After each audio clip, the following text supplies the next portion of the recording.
बच्चों, let's read out the question.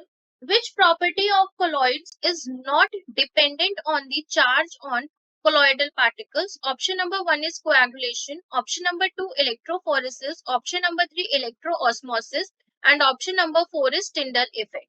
यहाँ पे आपको बताना है कि colloidal particles की कौन सी ऐसी प्रॉपर्टी है जो कि चार्ज डिपेंडेंट नहीं है. So basically as we know कि जो कोलॉइडल पार्टिकल्स होते हैं वो इलेक्ट्रिकली चार्ज्ड होते हैं और डिस्पर्स करते हैं किसके थ्रू? लिक्विड डिस्पर्जन मीडियम के थ्रू, जिसकी वजह से एब्जॉर्प्शन होती है हमारे आयंस की. तो ये हमारा इसका की कॉन्सेप्ट था. बट यहाँ पर हमें बोला हुआ है कि कौन सा डिपेंड नहीं करेगा. तो डिपेंड जो नहीं करेगा उसके लिए हमारे को यहाँ पे सबकी डेफिनेशन पता होनी चाहिए, जो कि हम एज अ की कॉन्सेप्ट यहाँ पे लिखेंगे. सो the key concept of this question is,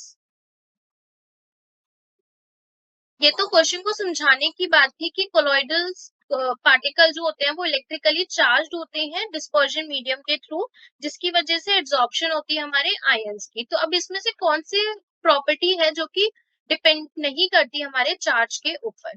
so let's first है हमारे पास coagulation. Coagulation is the process of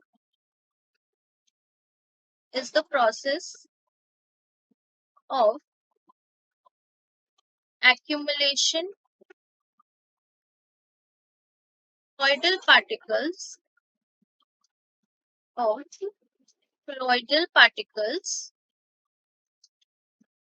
settle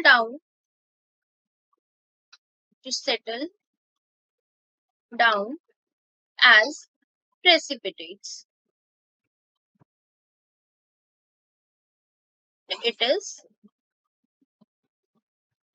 depends on charge.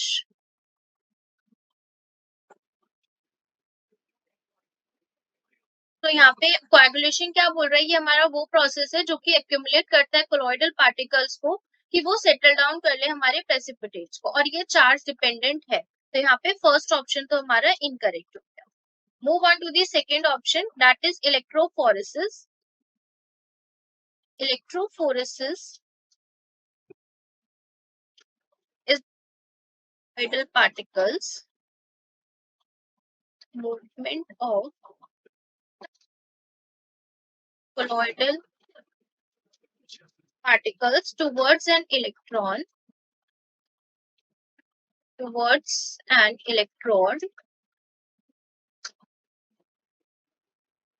under the influence of electric field.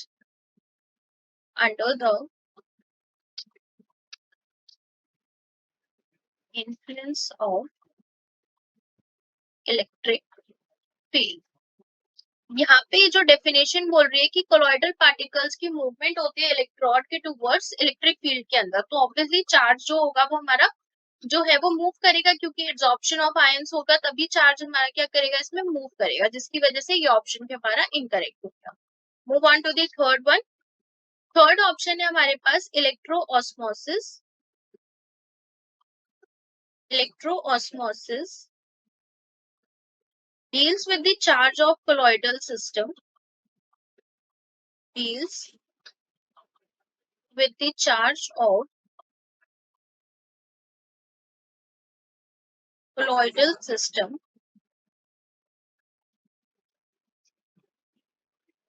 and their movement of opposite charges. And their movement of opposite charge. तो इलेक्ट्रोऑस्मोसिस जो है वो colloidal system के charge के ऊपर charge के साथ deal करती है और मूवमेंट बताती है उनकी अपोजिट चार्जेस का. तो यहाँ पे थर्ड ऑप्शन भी हमारा इनकरेक्ट. तो जो आपका करेक्ट ऑप्शन रहेगा वो रहेगा option number fourth, that is Tyndall effect. Tyndall effect में बेसिकली क्या होता है? लाइट की स्कैटरिंग होती है. बीम ऑफ लाइट जो है वो स्कैटर करती है स्मॉल सस्पेंडेड पार्टिकल्स को. ये चार्ज डिपेंडेंट नहीं है. Tyndall effect is the scattering of a beam of light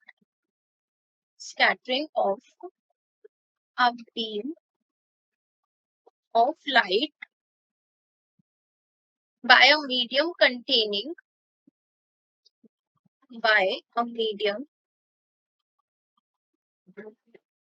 containing small suspended particles.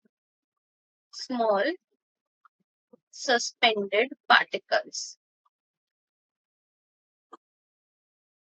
It is independent of the charge. Independent of charge. तो यहाँ पे आपको नॉट डिपेंडेंट बताना था, जो इंडिपेंडेंट हो हमारे चार्ज ऑफ कोलॉइडल पार्टिकल से, वो है आपका ऑप्शन नंबर 4। तो जो आपका आंसर रहेगा इसके लिए वो रहेगा option number 4, that is Tyndall effect. So this is the answer for this question. Hopefully you will understood it well. Best of luck.